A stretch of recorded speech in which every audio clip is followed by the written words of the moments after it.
साई बंदी सतनाम, बंदी छोड़ सतगुरु कबीर साहब की जय हो। आज हम जानेंगे सतगुरु नितिन साहब जी से एक सत्संग के माध्यम से कि हम जिस देश को अपना देश मान के बैठे हैं कि ये देश हमारा है, ये भूल गए हैं कि ये देश हमारा नहीं है। रहना नहीं देश बेगाना है, रहना नहीं देश बेगाना है। ये धरती कागज की पुड़िया, बूंद पड़े गल जाना है। कहें कबीर सुनो भाई साधो, सतगुरु नाम ठिकाना है। वो ऐसा कौन सा सतगुरु का नाम है जो हमारा ठिकाना है? तो आज जानेंगे एक सत्संग के माध्यम से।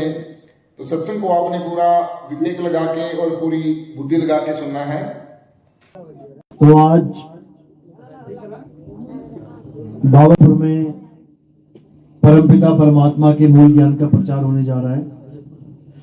बहुत बड़े भाग होते हैं उन जीवों के जो अपने पूरे जीवन काल में एक बार भी सदगुरु बंदी छोड़ कबीर साहब के मूल ज्ञान को सुन पाते हैं, और उससे भी बड़े भाग होते हैं उन जीवों के जो इस ज्ञान को थोड़ा सा भी समझ पाते हैं।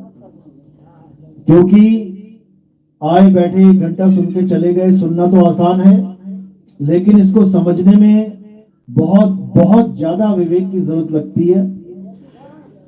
तो मालिक की कृपा हो, बंदी छोड़ की दया हो, तब तो ये समझ में आएगा, नहीं तो ये किसी के समझ में नहीं आता।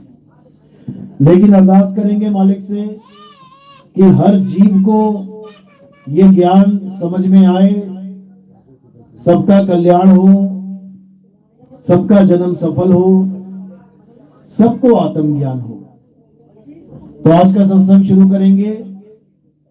पहले मालिक के नाम पे जयकारा लगाएंगे, फिर सत्संग शुरू करेंगे। बोलिए परमपिता परमात्मा की, सदगुरु बंदी छोड़ कबीर साहेब की, सभी संतों की, सभी भक्तों की, आज के आनंद की, सकल हंस को बंदगी साहेब बंदगी सतनाम। तो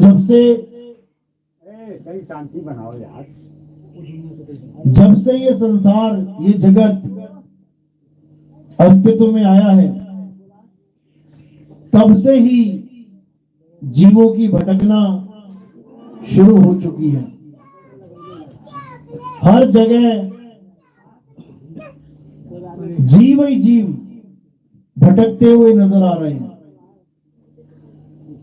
कोई जंगलों में भटक रहे हैं, कोई नदी नालों में, समुद्र में भटक रहे हैं, कोई आसमानों में भटक रहे हैं, कोई शहरों में, कोई गांव में, कोई कहीं, सब भटकते ही नजर आ रहे हैं।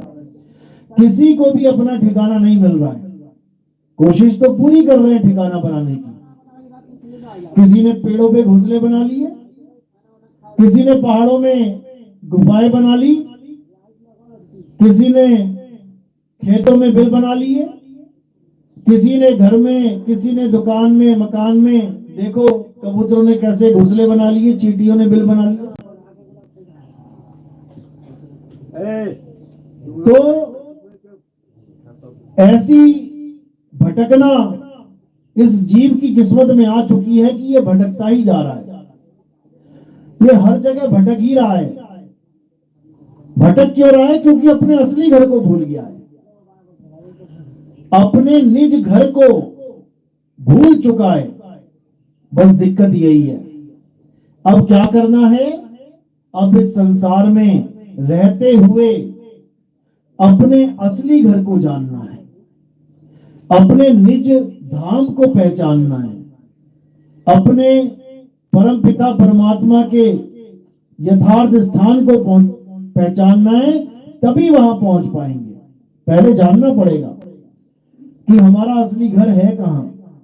साहिब समझा रहे हैं वाणी में कि जो इस दुनिया को अपना घर मान चुके हैं कि ये पंच भौतिक संसार हमारा घर है, परमात्मा ने ये घर हमारे लिए बनाया है, भगवान ने ये दुनिया हमारे लिए बनाई है, उन लोगों को सतर्क किया जा रहा है वाणी के द्वारा। कहते रहना नहीं, देश बेगाना है और ये धरती कागज की पुड़िया, बूंद पड़े घुल जाना है। रहना नहीं, देश बेगाना है। यानी जिसको सब ये समझ के बैठे हैं कि परमात्मा ने, भगवान ने ये संसार हमारे रहने के लिए बनाया है, ये गलत फहमी है भाई। अगर ये तुम्हारे रहने के लिए बनाया होता तो इसमें तुम्हारा घर उजड़ता नहीं। अरे यहाँ तुम कितने ठिकाने बना के रख लो, कितने ही मकान बना लो, एक भूकंप आएगा सब तहस नहस। बता दो, नहीं होता तो? एक खबर आती है, शहर के शहर हिल जाते हैं, हजारों बिल्डिंगें गिर जाती हैं। एक सुनामी आती है, हजारों मकान तबाह हो जाते हैं, बह जाते हैं लोग, डूब जाते हैं, मर जाते हैं। ये कैसी दुनिया बना दी भाई भगवान ने? ये परमात्मा ने हमारे लिए कैसी दुनिया बना दी जहां पर एक पल का भरोसा नहीं है, एक पल का। और केवल आम आदमी नहीं, यहाँ बड़े बड़ों का भरोसा नहीं है कब क्या हो जाए। तो इसलिए साहिब समझा रहे, रहना नहीं, देश बेगाना है, ये धरती कागज की पुड़िया, बूंद पड़े घुल जाना है।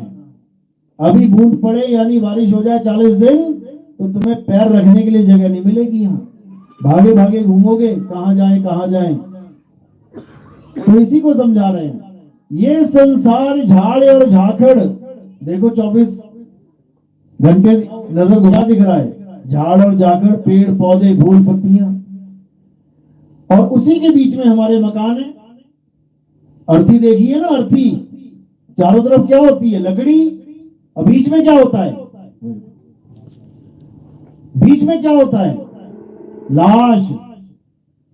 तो देख लो एक बार नजर घुमा के, चारों तरफ पहले से ही अर्थी सजा रखी है, जंगल ही जंगल है देखो, और बीच में मकान बने हुए शहर। अमेरिका देख लो, चारों तरफ लकड़ियां ही लकड़ियां थी और बीच में शहर था। क्या हाल हो गया?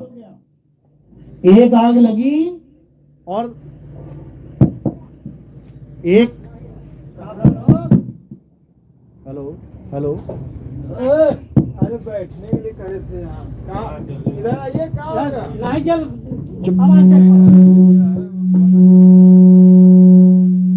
वहाँ पर बैठो, अब बोलो मत, वहाँ पर बैठो, अब बोलो मत।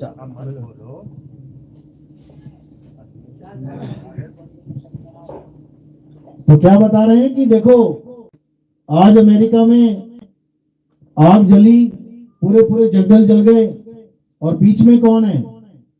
बीच में इंसान रहते हैं। पूरा इंतजाम कर रखा है, तुम कितना ही जोर लगा लो, तुम कितने ही करोड़पति बन जाओ, तुम कितना ही बड़े से बड़ी बिल्डिंगें बना लो, तुम्हारा पूरा इंतजाम कर रखा है स्वाहा करने का। ये काल भगवान की नगरी है, समझ लो। यहाँ एक पल का भरोसा नहीं, कब क्या से क्या हो जाए, एक पल का भरोसा नहीं। और ये क्यों होता है? ये इसलिए होता है क्योंकि हम प्रकृति के नियम कानून तोड़ते हैं, ये इसलिए होता है। तो कह रहे ये संसार झाड़े और झाखड़, उलझ पुलझ मर जाना है, और रहना नहीं, देश बेगाना है। ये बेगाना देश है भाई, अपना नहीं है। फिर अपने देश की याद दिला रहे हैं कि कहे कबीर सुनो भाई साधो, सतगुरु नाम ठिकाना है, और रहना नहीं, देश बेगाना है। यानी अगर तुम्हें अपना असली ठिकाना चाहिए तो नाम ही ठिकाना है। यानी तुम्हारा जो असली घर है वो नाम ही है, वो कोई मंत्र नहीं है कि तुम सोच रहे हो कि कोई मंत्र जप लूंगा मैं तो मेरी मुक्ति हो जाएगी, मुझे ये प्राप्त हो जाएगा, वो प्राप्त हो जाएगा। ये नाम मंत्र जंतर ये सब इंसानों के बनाए हुए हैं। किसी ने हिंदी के मंत्र बना दिए, किसी ने उर्दू की आयतें बना दी, किसी ने पंजाबी की वाणियां बना दी, किसी ने अंग्रेजी की पैराग्राफ बना दिए, प्रेयर्स बना दी। ये सब इंसानी करामात है, ये इंसानों के द्वारा बनाए गए मंत्र जंतर, 52 अक्षरों का खेल है। लेकिन जो असली नाम है वो हम सबका ठिकाना है। कहे कबीर सुनो भाई साधो, सतगुरु नाम ठिकाना है। अब उस नाम का ज्ञान चाहिए हमें बस। यानी हमें अपने घर का तो पता लग रहा है, कि ये घर हमारा घर नहीं है भाई, हमारा घर कुछ और है, लेकिन वो घर है क्या, उसके बारे में जानना ही आत्मज्ञान कहलाता है। यानी हमें हमारी आत्मा का ज्ञान प्राप्त हो जाए, तभी तो उसमें रहेंगे। अभी कहाँ रहते हैं? अभी शरीर में रहते हैं, और जब आत्मा का ज्ञान हो जाएगा तब कहाँ रहेंगे? आत्मा में रहेंगे, अपने आप में रहेंगे। लेकिन यह अवस्था तब समझ में आती है जब इसका बोध होता है, नहीं तो ये सुनकर भी समझ में नहीं आती कि आत्मा में कैसे रहेंगे, अपने आप में कैसे रहेंगे, ये नहीं समझ में आता। लेकिन साहिब की वाणी पूरा प्रमाण देती है और पूरा विश्वास करने के लिए बोलती है कि अपने आप में ही विश्वास करना है, क्योंकि तेरा परमात्मा कहीं बाहर नहीं है, तेरा परमात्मा तुझ में ही है। जब तेरा परमात्मा तुझ में है तो तुम कहां रहोगे? तुम क्या खुद से बाहर रहोगे? ज्यों तिलमाही तेल है और ज्यों चकमक में आग, तेरा साईं तुझ में है, और जाग सके तो जाग। तेरा साईं अगर तुझ में है तो तुम कहां रहोगे? तुम भी खुद में ही रहोगे। खुद से जुदा हो चुके हो, इसलिए साईं नहीं मिल रहा है। ओ शाह असांतो वक्ख नहीं, खण वाले अख नहीं। कह रहे हैं दूध घी को ढूंढने के लिए बाहर भटक रहा है। जिस दिन दूध को समझ में आ गया कि घी उसी में है, उसकी भटकना खत्म हो जाएगी। इसी प्रकार कबीर साहब बार बार समझा रहे हैं कि जैसे एक मृग अपनी ही कस्तूरी को ढूंढने के लिए बन बन भटकता है और अंत में दुर्गति को प्राप्त होता है, इसी प्रकार ये जीव परमात्मा को ढूंढने के लिए बाहरमुखी कर्म कांडों में, बाहरमुखी साधनों में भटकता रहता है। इससे उसका कल्याण होने वाला नहीं है। उसको अपनी आत्मा में झांकना ही पड़ेगा,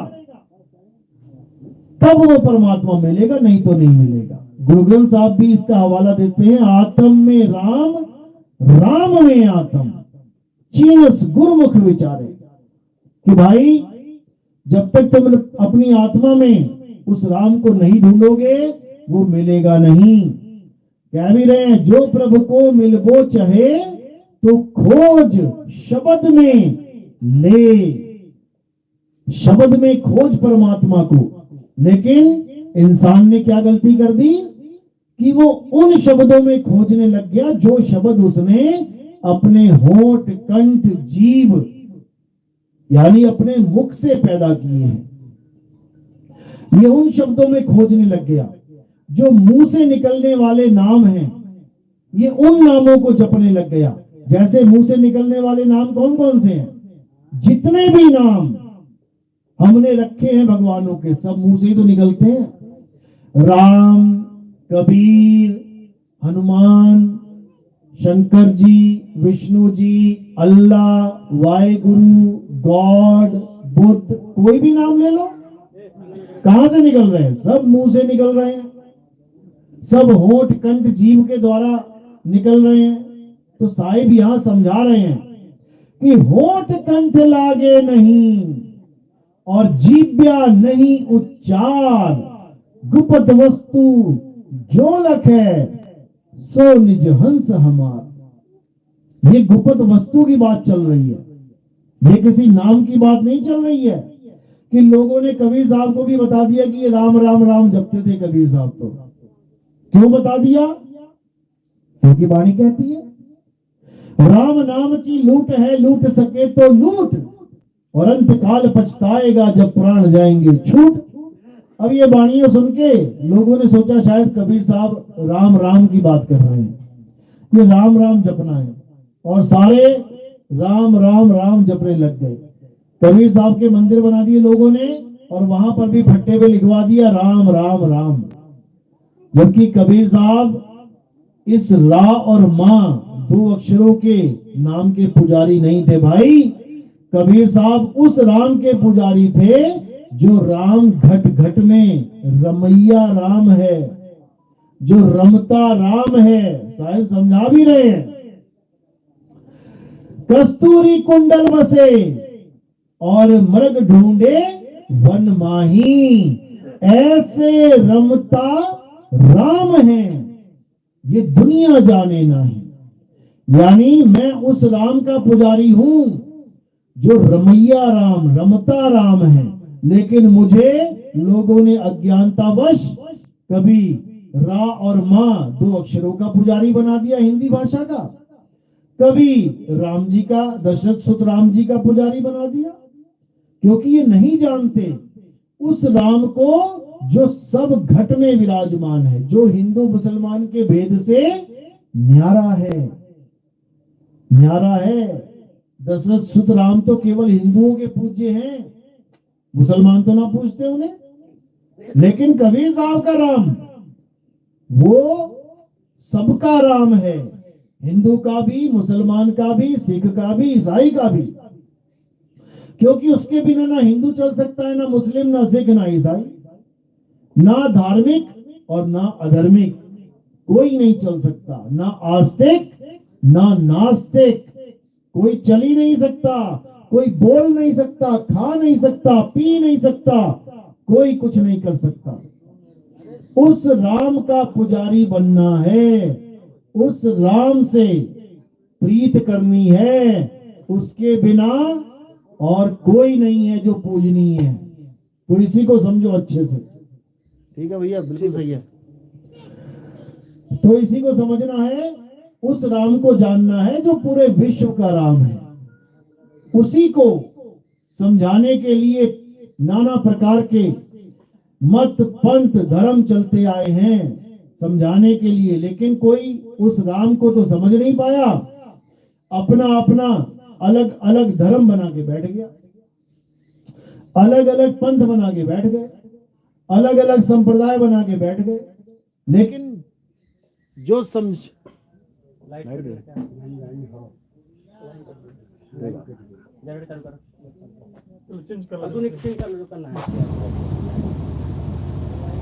तो यही साहिब समझा रहे हैं कि वो रमता राम, वो सबका राम है, बिना उसके हिंदू, मुस्लिम, सिख, ईसाई कोई एक कदम नहीं चल सकता। कोई कहे कि बिना उस राम के मैं जीवन जी लूं, नहीं जी सकते, क्योंकि वो आत्म राम है। हिंदू, मुस्लिम, सिख, ईसाई बिना आत्मा के आधार के कोई चल ही नहीं सकता। एक कदम चलने के लिए भी उस आत्मा की जरूरत है, लेकिन उस आत्मा को हम जानते नहीं हैं। उस आत्मा की हम, थोड़ी आवाज कम, पतली करो, गूंजे कम, थोड़ी आवाज,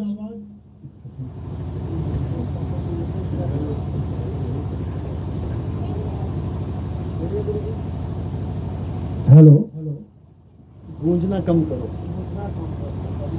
सिंगल आवाज रखो, साहिब बन गई। हाँ, तो इसी को समझना है कि हिंदू, मुस्लिम, सिख, ईसाई ये सब के सब उस आत्मा की वजह से ही चल रहे हैं, खा रहे हैं, पी रहे हैं। उस आत्मा की वजह से राम जी के जयकारे लगा रहे हैं, हनुमान जी के जयकारे लगा रहे हैं, अल्लाह के जयकारे लगा रहे हैं, वाहिगुरु के जयकारे लगा रहे हैं, गॉड का नमन कर रहे हैं। ये उस आत्मा की ही वजह से। अगर आत्मा ना हो तो कौन बोलेगा जय श्री राम, कौन बोलेगा अल्लाह अकबर, कौन बोलेगा वाहिगुरु का खालसा। बिना आत्मा के कोई कुछ बोल ही नहीं सकता। तो इसी को समझना है।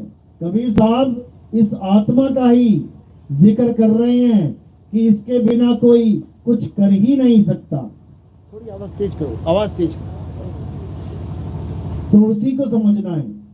तो साहिब कह रहे हैं, जल में मीन प्यासी और मोहे देखते आवे हासी, आत्म ज्ञान बिना नर भटके, कभी काबा कभी काशी। इको थोड़ी नहीं बोला मैंने, आवाज बोला है, इको नहीं। हेलो, जल में मीन प्यासी मोहे देखत आवे हासी, आत्म ज्ञान बिना नर भटके, कभी काबा कभी काशी। यानी कि आत्मा का ज्ञान ना होने पर कोई काबा भटक रहा है, कोई काशी जा रहा है, लेकिन जो वस्तु चाहिए उसका बोध नहीं हो पा रहा है। काबा जाने के बाद भी, वापस आने के बाद भी फिर वही खालीपन, फिर वही अतृप्ति कि कुछ मिल जाए, कुछ मिल जाए। लोग 4-4 बार काबा जाते हैं, लोग 10-10 बार काशी जा रहे हैं। एक बार जाके अगर तृप्ति हो जाए तो दोबारा कोई जाए ही ना। लेकिन तृप्ति नहीं हो रही है, इसलिए ये हिरन फिर भटक रहा है, फिर भटक रहा है, भटकता ही जा रहा है। तृप्ति कहां पे होगी? अपनी आत्मा में आके तृप्ति होगी, जिसके लिए कृष्ण जी ने अध्याय 3 17वां श्लोक गीता में बिल्कुल स्पष्ट बोला कि हे अर्जुन, जो अपनी आत्मा में रमण करते हैं, जो अपनी आत्मा में तृप्त हैं, जो अपनी आत्मा में संतुष्ट हैं, उनके लिए कोई धार्मिक कर्म कर्तव्य लागू ही नहीं होता। यहां तृप्ति की बात करी है उन्होंने। तृप्ति यानी अब उसे कुछ नहीं चाहिए, उसे कहीं जाने की जरूरत ही नहीं है। वो जहां खड़ा हो जाएगा परमात्मा वहीं मिलेगा उसे। यानी दूध अगर रसोई में है तो घी रसोई में ही है, और दूध अगर ड्राइंग रूम में है तो घी ड्राइंग रूम में ही है, और दूध अगर बाथरूम में रख दिया तो घी बाथरूम में ही मिलेगा। यानी जहां तुम खड़े हो गए वहीं परमात्मा है, यानी तुम्हारे अंग संग है। लेकिन जीव इसको समझ नहीं पाता और भटकता रह जाता है इस नाशवान माया जगत में। और माया चाहती यही है कि सारे उसके जाल में फंसे रहें, उसका काम ही यही है, उसका निर्माण ही इसीलिए हुआ है, जीवों को उलझाने के लिए, ठगने के लिए। तभी तो भजन सुन रहे थे ना सुबह, माया महा ठगिनी हम जानी। तो बता रहे हैं कि माया महा ठगिनी है, सबको ठग रही है, लेकिन कौन समझ रहा है माया को? केशव के कमला बन बैठी और शिव के भवन भवानी, माया महा ठगिनी हम जानी। बोलने वाले ने बता दिया, समझाने वाले ने समझा दिया, लेकिन किसके समझ में आया? पूजा में लगे हुए हैं माया की, और ग्रंथ समझा रहे हैं कि माया का त्याग करो, लेकिन पूजा ही नहीं छूट रही है माया की। और जिसकी पूजा कर रहे हो वो कैसे छूटेगा? नहीं छूट सकता। इसीलिए साहिब ने समझाया कि सबसे पहले माया को जानना पड़ेगा। माया माया सब कहे, माया चीने ना कोई, और जो मन से ना उतरे माया कहिए सोए। कई लोग कहते क्या है माया? भाई जो तुम्हारे मन पे चढ़ गया, जो तुम्हारे मन के ऊपर स्थिर हो गया वही माया है। जो तुम्हारे मन के लगाम को भगा रहा है वही माया है। जो जुआ खेल रहा है उसके लिए जुआ माया है, जो क्रिकेट खेल रहा है उसके लिए क्रिकेट माया है, जो कुछ भी संसार में दिख रहा है, किसी भी वस्तु के पीछे लग गया, वो उसके लिए माया है। माया से रहित क्या है? केवल एक चीज, जिसके लिए अध्याय 7 कृष्ण जी ने जिसमें पूरा जिक्र किया माया का कि हे अर्जुन, मेरी पसारी माया में, इस त्रिगुणी माया में सारा संसार उलझा पड़ा है। कोई इस माया को लांघ ही नहीं सकता। इस माया को कौन लांघ सकता है? हे अर्जुन, जो अपनी आत्मा में रमण करते हैं, जो अपनी आत्मा को जान लेते हैं, वो सहज ही इस माया से पार हो जाते हैं। ये माया उनको नहीं रोक सकती थी। क्यों? क्योंकि जीव को ये समझ में आ जाता है कि माया क्या है और सत्य क्या है। दोनों में भेद समझ में आ जाता है, तो वो माया रूपी संसार को त्याग के अपने सत्य रूपी स्वरूप में समा जाता है। इसी को मुक्ति कहते हैं। इसके अलावा इस संसार में और कोई मुक्ति नाम की चीज नहीं है। तो ये मौत की घड़ी सबके सामने आएगी। ऐसा नहीं है कि लोगों ने मरना है, हमने नहीं मरना है, सबने मरना है। सबने मरना है, सबने जाना है। गुरु भी जाएगा, चेला भी जाएगा। लेकिन हमें करना क्या है? चाहे कोई गुरु हो, चाहे हो चेला, उसे वो विधि जाननी है जिसके कारण अंत समय में उसकी दुर्गति ना हो। अब कैसे नहीं होगी दुर्गति? जैसे बोला जाता है कि भवसागर में सबको डूबना पड़ेगा एक दिन। भवसागर क्या है? ये जगत ही भवसागर है, माँ का गर्भ ही भवसागर है, मृत्यु ही भवसागर है। तो जब भवसागर को पार करेंगे तो कैसे करेंगे? तैर के। तैरना क्या है? एक कला है। तैरना और चलना, ये दोनों में जमीन आसमान का अंतर है। तीर्थ स्थान तक पैदल चल के पहुंचा जाता है और भवसागर को तैर के पार किया जाता है। तैरना एक कला है। ये कला जिसको आती है वो पार हो जाएगा, जिसको नहीं आती है वो 100% डूब जाएगा। तो ये कला है क्या? ये कला है शरीर को कैसे त्यागें, शरीर को त्यागना कैसे है, ये है वो कला। इसी को मृत्यु की कला बोला जाता है कि मौत आएगी तो करेंगे क्या? राम राम जपेंगे, एक भी ना जप पाएगा राम राम, हालत खराब हो जाएगी। जब मौत आएगी तो एक भी ना वाहेगुरु वाहेगुरु कर पाएगा। लोग अपने बच्चों के नाम भगवानों के नाम पे रख लेते थे कि मरते हुए भगवान तो किसी को याद आता नहीं, सब बच्चा बच्चा करते हैं। मेरा लड़का मेरी लड़की, कम से कम लड़के का नाम राम रख लेंगे, लड़के का नाम नारायण रख लेंगे, तो कम से कम लड़के के नाम के बहाने मुंह पे आ जाएगा।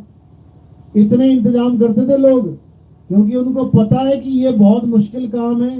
अंत समय में कोई याद नहीं आता भगवान, हाय हाय हो रही होती है बस, हाय हाय मर गया बचाओ। तो क्या करना है, इसको समझना है। अंत समय में शरीर छूटते हुए हमने जो क्रिया करनी है, हमने जो दाव लगाना है, वो दाव ही सिखाने के लिए संत महात्मा हमारे जीवन में आते हैं। संत महात्मा हमें राम राम राधे राधे कृष्ण कृष्ण जपवाने नहीं आते। संत महात्मा हमें अल्लाह अल्लाह वाहेगुरु वाहेगुरु करवाने नहीं आते। ये तो तुम्हें पहले से पता है, ये नाम तो तुम पहले से ही जानते हो। कौन नहीं जानता राम राम का नाम? कौन नहीं जानता राधे राधे का नाम? सब जानते हैं। तो फिर इन लोगों की जरूरत क्या है भाई? कोई जरूरत नहीं है इनकी। हमें किस प्रकार के ज्ञान की जरूरत है? हमें आत्म ज्ञान की जरूरत है। आत्म ज्ञान, ये मंत्र ज्ञान नहीं, ये अक्षर ज्ञान नहीं कि हिंदी के 4 अक्षर लेके आगे गुरु जी से जपने के लिए, ये वो ज्ञान नहीं है। ये आत्म ज्ञान है जिसके बिना सारा संसार भटक रहा है। तो क्या करना है? साहिब समझा रहे हैं कि जैसे ही मृत्यु का समय आएगा तब तुमने अपनी सारा ध्यान, अपनी सूरत को सारे शरीर से हटा के गुरु के चरण में लगा लेना। यानी चरण कमल में ध्यान को स्थिर करना है। और चरण कमल में जब ध्यान को स्थिर करोगे तो तुम्हारा ये शरीर सहजता से छूट जाएगा। तुम्हें पता भी नहीं लगेगा कि ये शरीर छूट कब गया। कैसे पता नहीं लगेगा? जैसे लोहे को नहीं पता लग पाता कि धरती कब छूट गई। आप लोहे को धरती पे रखोगे तो देखोगे कि धरती उसको अपने से चिपका लेगी, इतना ज्यादा चिपका लेगी कि 1 इंच भी नहीं उठ सकता अपनी ताकत से। लेकिन जब चुंबक आएगी तो उसको पता भी नहीं लगेगा कि ये धरती कब छूट गई और कब वो जाके चुंबक से चिपक गया। यही वो विधि है, यही वो तरीका है जिसके द्वारा हम इस भव सागर से पार हो सकते हैं, हम इस जगत से पार हो सकते हैं। जिसके लिए साहिब ने बोला, लोह चुंबक की प्रीत ज्यों और लोह को लेती उठाए, ऐसा शब्द कबीर का काल से लेती छुड़ाए। यानी जिस लोहे को धरती पकड़ के बैठी थी गुरुत्वाकर्षण बल के द्वारा, वो बल धरे का धरा रह गया और चुंबक अपना काम करके चली गई। इसी प्रकार जिन जीवों को ये काल पकड़ के बैठा है और सोच के बैठा है कि ये सदा यहीं रहेंगे, तो भाई ऐसा नहीं है।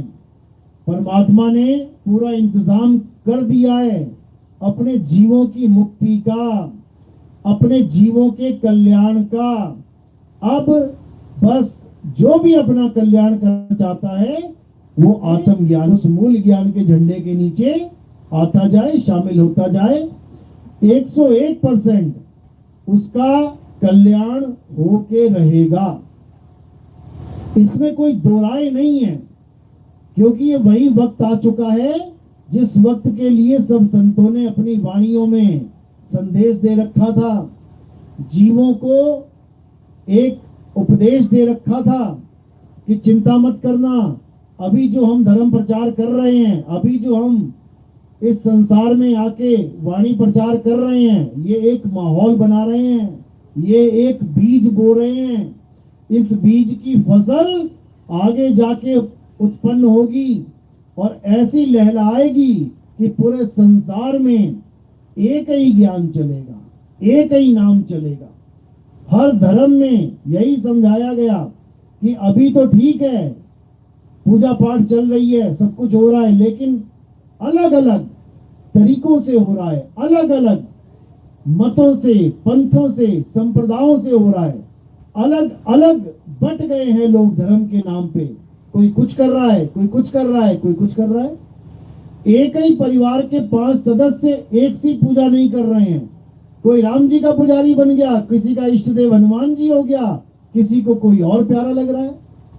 तो ये सब अनेक एक दिन जरूर फिर से एक संत ने अपनी वाणी में जिक्र कर रखा है। यहां तक कि हर धार्मिक ग्रंथ में, पुराणों में भी इसका जिक्र कर रखा है।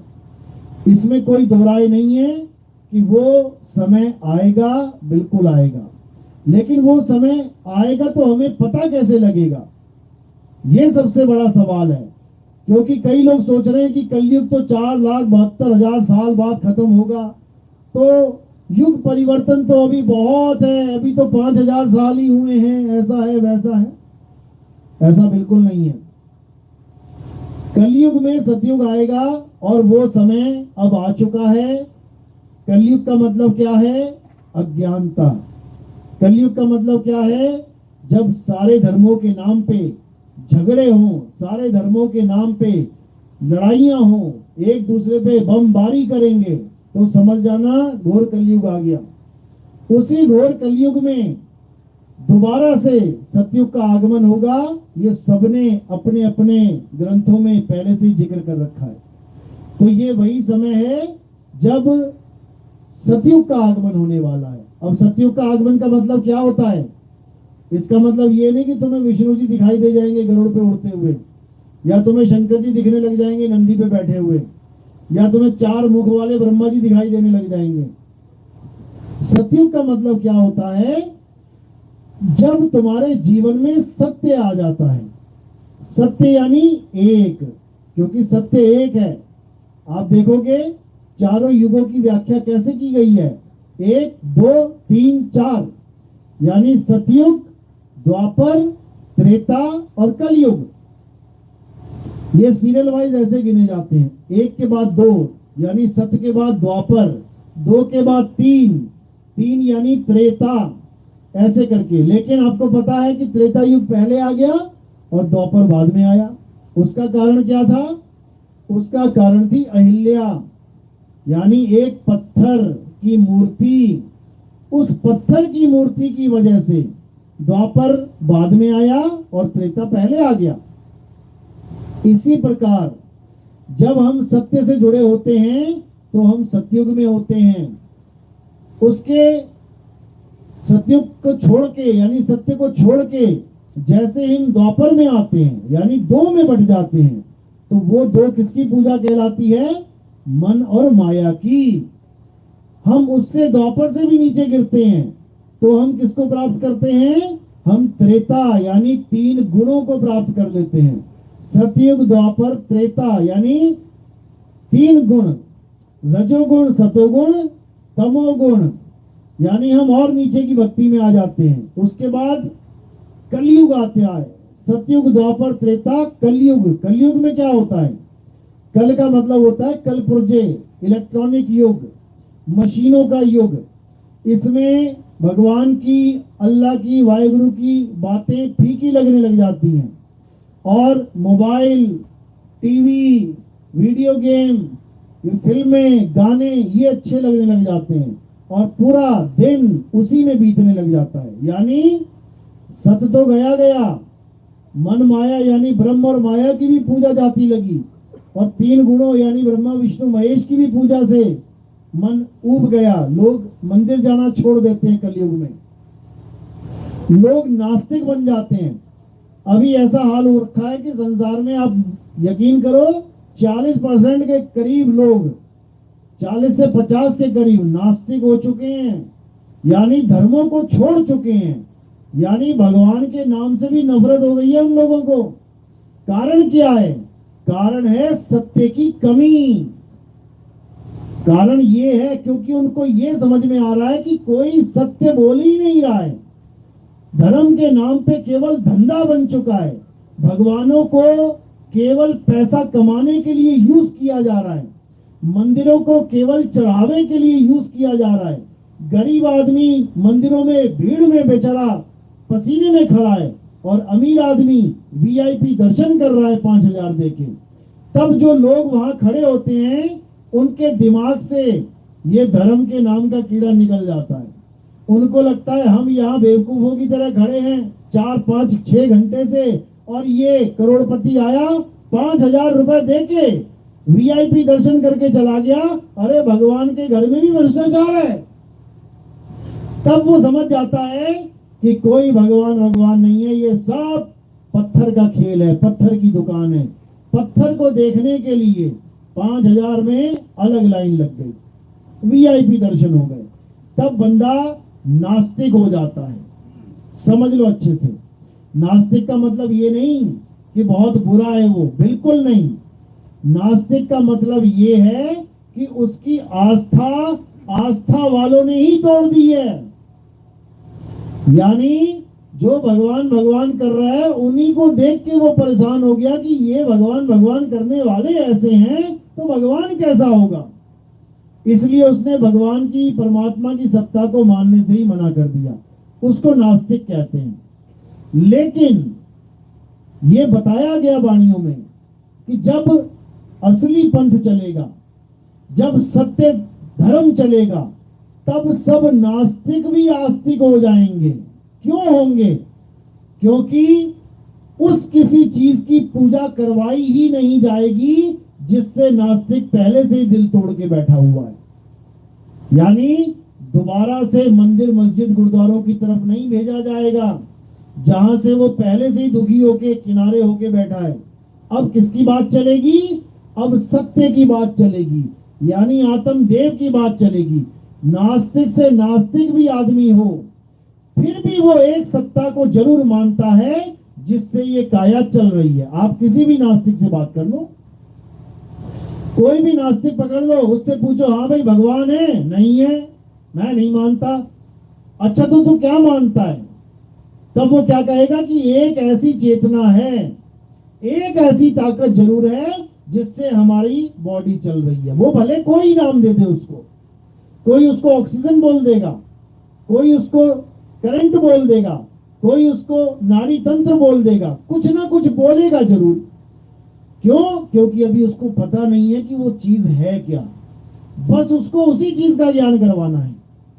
नास्तिक को भी उस चीज का ज्ञान करवाना है जहां पर वो अपनी आस्था लेके बैठा हुआ है कि कुछ ना कुछ तो है जो मैं खा रहा हूं, पी रहा हूं, चल रहा हूं, बोल रहा हूं। ये भगवान की वजह से नहीं है, ये मेरी अपनी वजह से है। तो उसे उसका अपना ही स्वरूप बताया जाएगा, उसे किसी भगवान की लीला नहीं सुनाई जाएगी, उसे उसके बारे में बताया जाएगा। तो वहां पे नास्तिक भी आस्तिक होगा, लेकिन वो वाला आस्तिक नहीं जो दुनिया मान के बैठी है कि पत्थर पूज लो तो तुम आस्तिक हो, पत्थर की पूजा छोड़ दी, हाय हाय हाय ये तो मुसलमान हो गया, ये तो हिंदू धर्म का रहा नहीं। अरे भाई, असली सनातनी वो होता है जो पत्थर की पूजा नहीं करता है। असली सनातनी वो होता है जो आत्मदेव को जानता है। असली सनातनी वो होता है जो आत्मा को पहचान के उसमें रमण करता है, उसमें तृप्त होता है, उसमें संतुष्ट होता है। असली सनातनी वो होता है। वरना कृष्ण जी को इतना आत्मा आत्मा कहने की क्या जरूरत थी?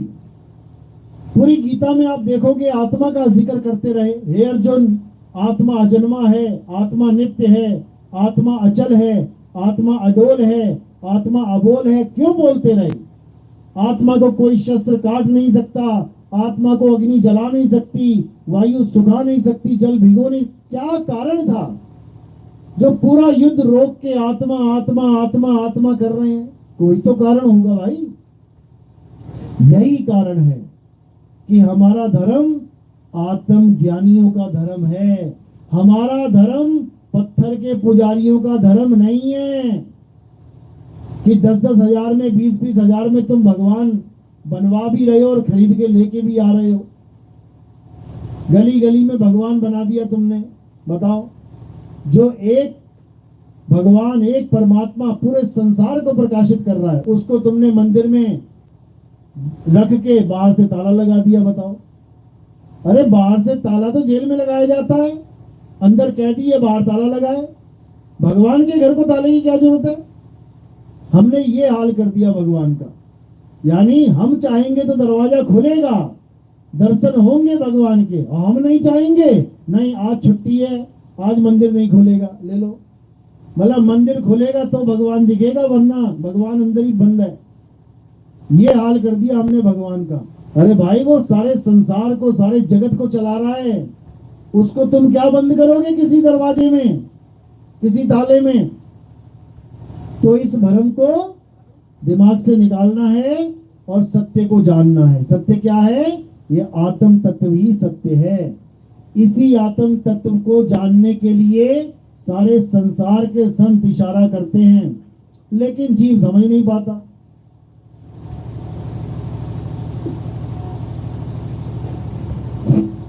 इसीलिए हर धर्म में यही समझाया गया, हमारे पुराणों में बताया गया कि ठीक है, सतयुग द्वापर त्रेता में बहुत से अवतार आएंगे, अच्छी बात है, 9 अवतार आए, अच्छी बात है, लेकिन फिर भी समझाया गया कि कलयुग के अंत में एक और आएगा जिसको कल्कि अवतार बोलते हैं। वो युग परिवर्तन कर देगा। भाई, राम जी क्यों नहीं कर पाएंगे? कृष्ण जी क्यों नहीं कर पाएंगे कलयुग में परिवर्तन? बिल्कुल मना कर दिया गया। साफ बोला कि कल्कि अवतार आएंगे, वही युग परिवर्तन करेंगे। तो भाई, अगर यही पुरानी पूजा पाठ से, पुराने हवन यज्ञों से, पुरानी जितने भी कर्मकांड चल रहे हैं भगवान के नाम पे, अगर इससे युग परिवर्तन हो जाता, जैसे आजकल लोग कहते हैं ना कि राम राज आएगा, राम राज आएगा। राम राज का मतलब क्या समझ रहे हैं? कि घर घर में राम जी की पूजा होगी, मंदिर होंगे, ये होगा, वो होगा। अरे भाई, वो तो हो ही रही है राम की पूजा, वो तो युगों युगों से हो रही है। उसमें क्या नया है? अगर राम जी की पूजा करने से युग परिवर्तन हो जाता तो हो ही रहा है, रोज ही चल रही है पूजा। लेकिन नहीं, युग परिवर्तन युद्ध के बाद बोला गया है। कल्कि अवतार जब आएंगे तो युद्ध होगा। युद्ध। लाइट आ गई। चला के आई ना।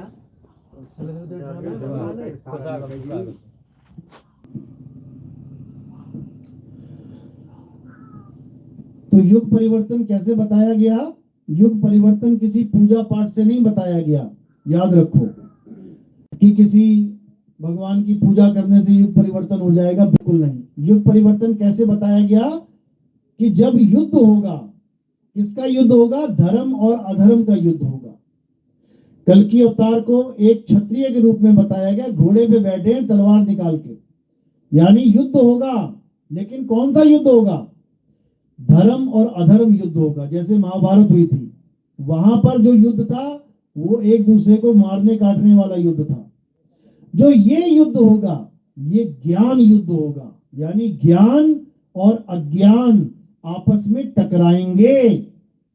2 पार्टियां बन जाएंगी, एक तो ज्ञानियों की और एक अज्ञानियों की। एक पार्टी होगी जिसमें मन, माया, 3 गुण, 5 तत्व, 25 प्रकृति ये वाली फौज होगी जो इसको पूछते हैं, और एक पार्टी बन जाएगी जो आत्मा की पूजा करने वाले होंगे, जो आत्म तत्व को जानने वाले होंगे, जो आत्म ज्ञानी होंगे। ये दो पार्टियां हो जाएंगी, इसी में युद्ध होगा। और इसी में जो बताया गया कि घोड़े पे बैठेंगे और तलवार लेके आएंगे, ये उनके अस्त्र हैं। कैसे युद्ध जीतेंगे हम? क्योंकि ये धनुष बाण और गोली बंदूक वाली युद्ध नहीं है। यहां पर तुम्हारा जो घोड़ा है वो कौन है? तुम्हारे अकल के घोड़े। और जो तुम्हारे पास तलवार है वो क्या है? विवेक की तलवार। जिसके पास ये दोनों चीजें होंगी वो इस युद्ध को जीत जाएगा। उसका युग परिवर्तन 101% हो जाएगा। यानी वो मन माया, 3 गुण, 5 तत्व, 25 प्रकृति के जाल से छूट जाएगा। इसी को कली काल का जाल बोला गया है। जैसे हर युग में एक अवतार आता है और एक राक्षस का नाश करता है। जैसे हिरण्यकश्यप का नाश करने के लिए नरसिंह अवतार आए, रावण का नाश करने के लिए राम जी का अवतार हुआ, कंस का नाश करने के लिए कृष्ण जी का अवतार हुआ। ऐसे ही जो कलयुग में कली राक्षस है उसका नाश करने के लिए कल्कि अवतार, उनका आगमन होगा। और वो क्या करेंगे?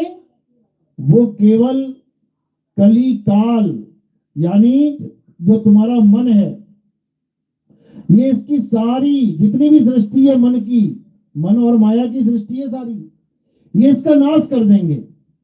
और तुम्हारा जो अस्तित्व है वो आत्मा में स्थित कर देंगे। उनका यही काम होगा। इसीलिए उनका नाम भी बड़ा चुन के रखा है, कल्कि अवतार। कल्कि का मतलब क्या होता है? कलंक से रहित, जिसमें कोई कलंक नहीं लगा होगा। कलंक किसमें लगता है? कलंक काया पे लगता है। और कल्कि क्या है? वो आत्मा है, यानी निकलंक अवतार। उनको निकलंक राया बोला गया। कबीर साहब की वाणी में, गरीबदास जी की वाणी में निकलंक राया ये बताया गया कि वो एक ऐसा अवतार है जिसमें कोई कलंक लग ही नहीं सकता। और वो क्या है? आत्म अवतार। वो आत्मा का अवतार है। तो वो कहीं और नहीं है, वो हम सबके पास है, बस उसका हमें नहीं एहसास है। इसीलिए ये सारा जितना भी जीवन है ये व्यर्थ हो रहा है। अब कुछ नहीं करना है, अब उसी आत्मा की शरण में जाना है और उसको ही अपना इष्ट मान के, उसको ही अपना गुरु मान के, उसको ही अपना भगवान मान के आत्म ज्ञान में स्थित हो जाना है। शरीरों का खेल अब खत्म कर देना है। तो अंत समय आएगा तो सारा ध्यान शरीर से हटा के अपनी आत्मा में लगाना है। जिसने ये काम कर लिया समझ लो कि वो बच गया, और जो ये नहीं कर पाया समझ लो वो कली काल की खुराक बन गया, वो बख्शा नहीं जाएगा।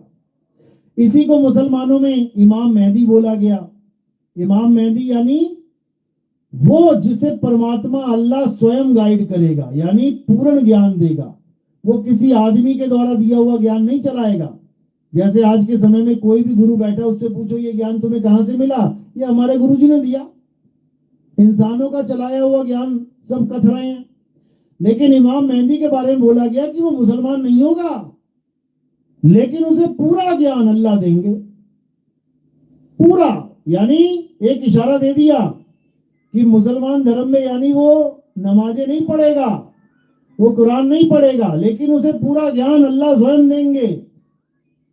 उसको इमाम मेहदी बोला गया, यानी जिसको परमात्मा स्वयं गाइड करे, वो किसी किताब का, किसी अक्षरों का मोहताज ना हो। इसी को गुरु ग्रंथ साहब में मर्द का चेला बोला गया कि शब्द गुरु की महिमा गाएंगे, शब्द गुरु से ही सबको जोड़ेंगे।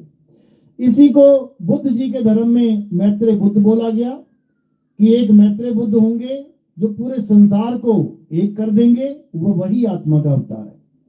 तो हर जगह एक अवतार हर धर्म में बचा के रखा गया, शेष रखा गया। क्यों?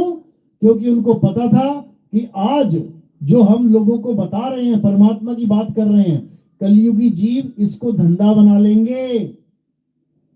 उस समय जो संतों ने सब लोगों के कल्याण के लिए जो ग्रंथ लिखे, जो वाणियां लिखी, जो बड़े बड़े देखो कितने कितने ग्रंथ लिखे, आगे चल के यही ग्रंथ क्या काम कर रहे हैं आज? इन्हीं ग्रंथों के नाम पे तुमसे पैसा इकट्ठा किया जा रहा है। पाठ करवा लो, 21,000 का पाठ करवाओ, 50,000 का पाठ करवाओ। अरे जिसने ये ग्रंथ बनाए उसने तो कभी किसी से पैसे लिए नहीं, फ्री दिया सब कुछ। और आगे चल के इस कलयुगी जीव ने उन्हीं ग्रंथों को अपने पेट का धंधा बना लिया। इसीलिए हर ग्रंथ में बताया गया कि एक समय ऐसा आएगा जो धर्म का धंधा बन चुका है, इस धंधे को खत्म कर दिया जाएगा और सब एक सत्य को जानेंगे, एक आत्मा को पहचानेंगे, आत्मज्ञानी बनेंगे, आत्मनिष्ठ बनेंगे। तो ये वही समय आ चुका है जब आत्मा का पूरे संसार में परचम लहराएगा, इसमें कोई शक नहीं है। और बताया गया था कि एक से एक ताकतें उतरेंगी कल की अवतार की फौज में। ये वही विवेकी पुरुष हैं जो युग परिवर्तन में उनका साथ देंगे, यानी सब जीव मिलके उस एक झंडे को लहराएंगे, उस सतनाम के झंडे को फहराएंगे। ये समय आ चुका है और ये आगे से आगे फैलता ही जाएगा। जो मालिक का जीव होगा, जिस पे मोहर लगी है, वो इस ज्ञान को समझेगा, मनन करेगा, चिंतन करेगा और अज्ञान को त्यागेगा बिना पक्षपात किए। सबसे बड़ी बात ये होगी।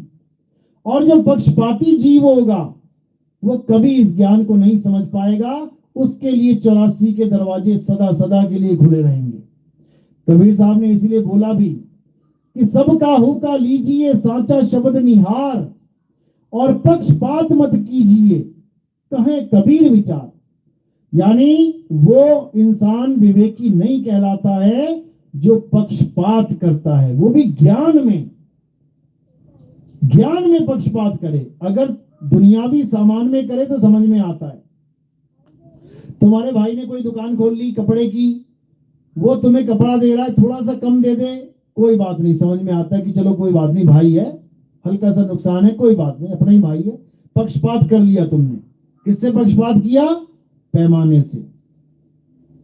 पैमाना कुछ और बोल रहा है, भाई कुछ और दे रहा है, समझ में आता है। चलो तुम कुछ गांव के प्रधान बन गए या कुछ ऐसे बन गए, तुम्हारे ही किसी भाई की बीच में गलती है, तुम्हारी किसी बेटे की गलती है, चलो तुम पक्षपात कर लो, समझ में आता है कि चलो अपना ही है, कोई बात नहीं, सजा कम कर देते हैं, ये समझ में आता है, दुनियावी बातें। लेकिन ज्ञान में अगर कोई पक्षपात करे, वहां तो पक्षपात किया तो थोड़ा सा नुकसान है, कोई बात नहीं, थोड़ा सा ही कपड़ा कम मिला है, कोई बात नहीं।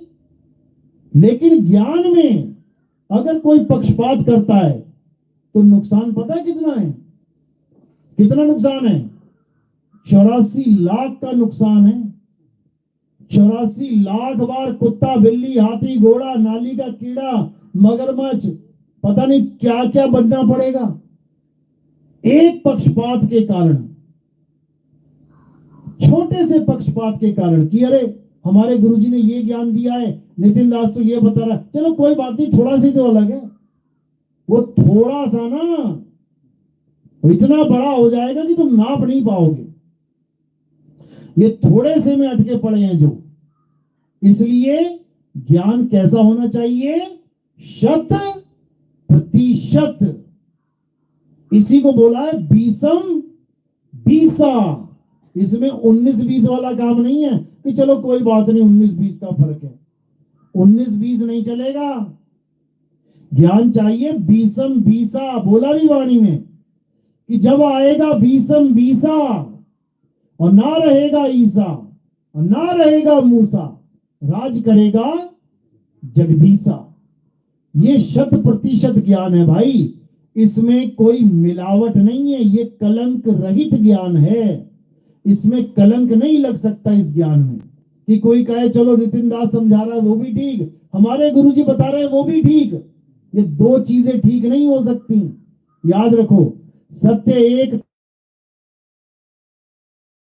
एक है, एक रहेगा, इसमें कोई मिलावट नहीं हो सकती। और अगर कोई मिलावट करेगा तो वो सत्य रहा ही नहीं। तो इसीलिए ये सत्य ज्ञान है, इसीलिए इसको सतनाम कहते हैं। हमारे झंडों पे लिखा होता है जय सतनाम। तो कई लोग पूछते हैं जय सतनाम क्या है भाई? या तो सतनाम वाहिगुरु लिखो, समझ में आता है किसी सिख का झंडा है, या राम जी कृष्ण जी अल्लाह ऊपर कुछ लिखा हो, समझ में आ। ये जय सतनाम कौन सा भगवान है? क्योंकि उनको पता नहीं कि जय सतनाम के अलावा कोई भगवान है ही नहीं। ये तुम बना बैठे हो, ये तुम बना बैठे हो अलग अलग भगवान। सतनाम के अलावा कोई भगवान है ही नहीं, क्योंकि भगवान स्वयं सत्य हैं। कहते नहीं हो ईश्वर सत्य है, तो सत्य ही तो सतनाम है। लेकिन तुम झूठे नाम पकड़ के बैठ गए ईश्वर के, इसलिए तुम्हें लग रहा है ये सतनाम क्या है, क्योंकि तुम्हें पता ही नहीं है। दो प्रकार के नाम है इस दुनिया में, एक है सतनाम और एक है असत नाम। सतनाम क्या है? जिसको किसी इंसान ने नहीं बनाया, जो बनने बिगड़ने से परे है, जिसका कोई आदि और अंत नहीं है, जिसको ना तो कोई बता सकता है कि वो कब पैदा हुआ और ना ही बता सकता है कि इसका अंत कब होगा, वो सतनाम है। राम जी की डेट बता दोगे, कृष्ण जी की बता दोगे, इस दिन पैदा हुए, इस दिन दुनिया छोड़ी, सबकी डेट बता दोगे, लेकिन आत्मा की डेट नहीं बता सकते। बताए कोई कि आत्मा कब पैदा हुई और कब मरेगी, ये कभी हो ही नहीं सकता। तो आत्म देव का ही दूसरा नाम सतनाम है। उसी आत्म देव के सब संत उसी की महिमा गाते हैं, उसी के भगत हैं, इसीलिए उसका नाम जय सतनाम है। और असतनाम क्या है? 52 अक्षरों के द्वारा, यानी होठ कंठ जीव, इसके द्वारा बनने वाले जितने भी नाम हैं वो सारे असत नाम हैं। जिसको गुरु ग्रंथ साहब में बोला गया कृत्रिम नाम कथे तेरे जिह्वा, सत्य नाम तेरा परा पुरबला। अब ये गुरु ग्रंथ साहब की वाणी है, क्योंकि कई कबीर पंथी सतनाम का भी विरोध करते हैं। मैं तो हैरान होता हूं, आप जाओगे बनारस में, कबीर मंदिर बना हुआ है, वहां पे देखोगे सतनाम लिखा ही नहीं है कहीं पे। वहां क्या लिखा है? राम राम राम राम राम। हमें कोई राम के नाम से प्रॉब्लम नहीं है, लेकिन तुम सतनाम को जानो पहले कि सतनाम क्या है, तब तुम्हें समझ में आएगा कि असली सतनाम ही वो राम जिसको आत्म देव कहते हैं, जिसको आत्म राम कहते हैं। केवल 52 अक्षरी 2 अक्षर राम से क्या बनेगा भाई? तो वो सतनाम जिसके लिए बोला गया कि कृत्रिम नाम कथे तेरे जीवा। अब ये वाणी जिन संतों ने लिखी है, आप उसको ये तो नहीं कह सकते कि इनका कोई फायदा है इसमें सतनाम बोलने में, क्योंकि कई लोग ये सोचते हैं कि सतनाम वो बोलते हैं जो कबीर साहब की वाणी से फायदा उठाना चाहते हैं, कि ये सतनाम सतनाम करके लोगों को मूर्ख बनाना चाहते हैं, पैसा कमाना चाहते हैं। ये वाणी क्या बोल रही है? कृत्रिम नाम कथे तेरे जीवा, यानी जीव से बोले जाने वाले तेरे सारे नाम कृत्रिम यानी नकली हैं। ये गुरु ग्रंथ साहब बोल रहे हैं, कृत्रिम नाम कथे तेरे जीवा, सत्य नाम तेरा परा पुरबला। गुरु ग्रंथ साहब ये बोल रहे हैं, लेकिन दुख के साथ कहना पड़ता है कि कितने सिख भाई इन्हीं कृत्रिम नामों को जप रहे हैं। कुछ लोग तो वहां वृंदावन पहुंच जा रहे हैं राधे राधे जपने के लिए। अरे भाई, राधे राधे भी कृत्रिम नाम है, मुंह से बोला जाता है, जीभ से बोला जाता है, लेकिन हमें सतनाम का भेद नहीं पता, इसलिए हम किसी भी नाम को जपने लग जाते हैं सच्चा मान के। सच्चा नाम बोलने लिखने पढ़ने में आता ही नहीं है, होठ कंठ से बोला जाता ही नहीं है। साहिब समझा रहे हैं, कि शब्द शब्द सब कोई कहे, वह तो शब्द विदेह और जीभा पे आवे नहीं, निरख परख कर ले। यानी जीभ पे आने वाला का खा गा चा छा जा ABCD ऊड़ा एड़ा अलिफ बे ते पे, ये सारे अक्षर, ये कोई भी सतनाम नहीं है इसमें से। यहां तक कि अगर तुम केवल बोलोगे सतनाम, जो तुमने बोला सतनाम सतनाम ये भी सतनाम नहीं है, ये भी 52 अक्षर ही है। तो सतनाम है क्या? सतगुरु सोई सतनाम बतावे और बाकी गुरु कोई काम न आवे। सतगुरु वो है जो सतनाम बताए तुम्हें सतनाम होता क्या है। और सतनाम क्या है? ये आत्मा ही सतनाम है। बिना सतनाम के तुम सतनाम भी नहीं बोल सकते, बिना आत्मा के तुम राम नहीं बोल सकते, बिना आत्मा के तुम अल्लाहू अकबर नहीं बोल सकते, बिना आत्मा के तुम अपना नाम तक नहीं ले सकते। तो असली नाम क्या है? सतनाम। परमात्मा का नाम क्या है? सतनाम। तुम्हारा क्या नाम है? सतनाम। समझ लो, राम जी का नाम भी सतनाम है। इसीलिए बोलते हैं राम नाम सत्य है। सत्य है, सत्य का मतलब, चलो तो इसी